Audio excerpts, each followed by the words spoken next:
欢迎来到热点新闻频道，请订阅并关注以获取最新资讯。徐凯这次真毁容了，为母复仇黑化成罪犯，却要亲爹来抓。4月最虐悬疑剧，专治各种心硬。我跟你们说，最近有个剧的预告片把我给看懵了，就那个镜头，老警察陈红兵啪一巴掌扇在儿子陈辉脸上，那手抖得跟筛糠似的。眼神里头吧，愤怒有，绝望有，但最扎心的是那种压都压不住的心疼，就那种我恨不得打死你，可你是我儿子的劲儿，一下子就把我摁在椅子上了。这巴掌扇的可不只是脸，是把一个家，一个方圆就800米的小镇，几十年的平静全给扇裂了。这剧就是方圆800米，定档了，就这个4月。具体说是中下旬吧，在腾讯视频独播，拢共20集，一集45分钟，不长，但感觉信息量能炸了。你们知道这故事搁哪吗？1990年代末，江西丰城一个叫丰阳的矿区小镇。这地方吧，地图上你拿放大镜找可能都费劲，故事就发生在这巴掌大的地方，真就方圆800米。这设定就贼有意思，你想啊，就那么点地儿，抬头不见低头见，谁家晚上吵个架，第2天全镇都能知道。可偏偏就在这么个熟人社会里，出大事了。矿区里头发现一具烧得面目全非的无名女尸，这案子就像往一潭死水里扔了块大石头，咚一声沉下去，带起来的全是几十年前的淤泥。这剧的导演是裘仲维，拍过《光渊》那个，编剧是毕建威。他们搞的这个开局，就不是单纯让你猜凶手是谁。这具女尸像个钥匙，咔嗒一下，把一桩早就被定性、被遗忘的矿难救案，还有一起矿办大楼的失踪案，全给串起来了。时间线能扯出去30年，3件事，隔着岁月。在这800米的地界上，被几个人的命运硬生生拧成了一股死结。这哪是破案啊？这分明是拿刀划开小镇的皮肤，看底下早就烂掉的筋骨。丁勇代演的老警察陈红兵，镇上的定海神针，一辈子讲究个公道。可查来查去，所有线索的箭头，嗖嗖的全指向他亲儿子陈辉。许凯演的这个陈辉可不是啥乖孩子，预告片里看他短发，皮肤黝黑，穿着件复古皮夹克，在矿区修车厂里混着，额头上还有个说不清道不明的印记，表面看着就是个有点痞、有点颓的90年代青年，可内里呢，他手里攥着焚尸案的关键证据，他一步步往犯罪深渊里走，动机是为了给他妈报仇。这就炸了，一个警察，一个罪犯，血脉相连，这案子还怎么查？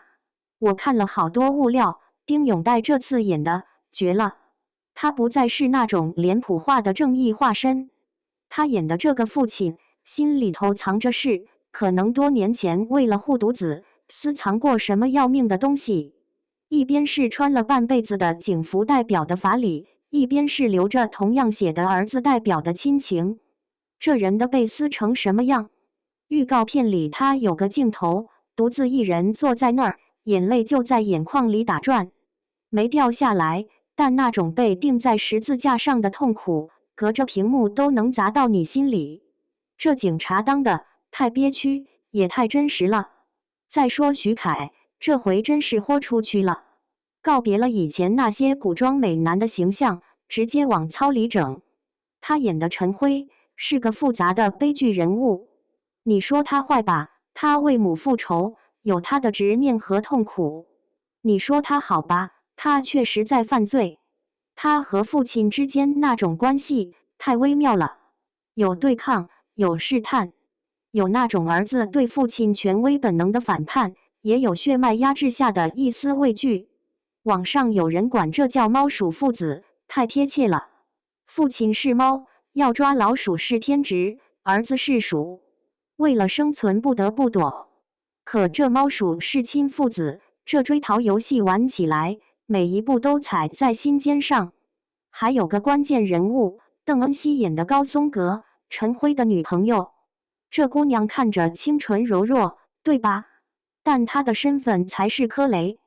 她接近陈辉不是偶然，她是那具无名女尸的妹妹，带着为姐复仇的执念来的。可日子久了，假戏难免做成真，她真的爱上了陈辉，这就更虐了。她成了夹在这对父子中间最尴尬的人，一边是血仇，一边是爱情，她自己都快被撕碎了。预告片里她有一场哭戏，眼泪无声的流，那种痛到麻木的感觉，看得人心里一揪。这剧的讲法也挺特别，叫正反双看。正着看是案子怎么发生，警察怎么查；倒着看是这些人为什么走到这一步，动机是啥。就跟拼图似的，两面一起拼，最后才能看到全貌。画面也是，一会儿是矿区那种粗粝昏暗的冷色调，一会儿又是家里昏黄温暖的灯光，明暗对比特别强烈，好像就在告诉你，人性哪有那么纯粹的黑白，大多时候都是灰蒙蒙的。制作上挺下本的，剧组真跑到江西丰城的矿区去拍的，从旱冰场、录像厅到人们穿的衣裳，都在努力把90年代末那股子味儿给抓回来。不是那种浮皮潦草的时代背景版，是想让你真的走进去，闻到那股煤灰和汗水混杂的空气。配角也都是硬茬子。胡可演陈红兵的妻子丁月，一个知道丈夫和儿子都有秘密，却只能拼命把破碎的家往一块捂的女人。涂松妍演矿区老板霍开明，看着体面，肚子里不知道藏了多少事，是搅动整个局面的关键人物。还有曲珊珊、赵琦和奉天他们，每个人都不是简单的工具人，都在这个800米的小世界里有自己的盘算和不得已。这剧就20集，按现在的注水风气，算是相当精炼了。他没想搞什么宏大叙事，就把镜头死死对准这个小地方，这几个人。一桩焚尸案，扯出30年旧账，把一个警察家庭放在火上烤。他问的问题特别狠，当你的至亲触犯了法律，你是恪守职责，还是选择包庇？法理和亲情，到底哪个更大？所有的冲突、秘密、眼泪和怒吼，都被压缩在这方圆800米里。矿洞是黑的，人心有时候更黑，但家里那盏灯，再微弱，也总有人想把它点亮。陈红兵想点亮，丁月想点亮，甚至那个满心仇恨的高松阁，或许也曾想点亮。可在这局里，谁的手是干净的？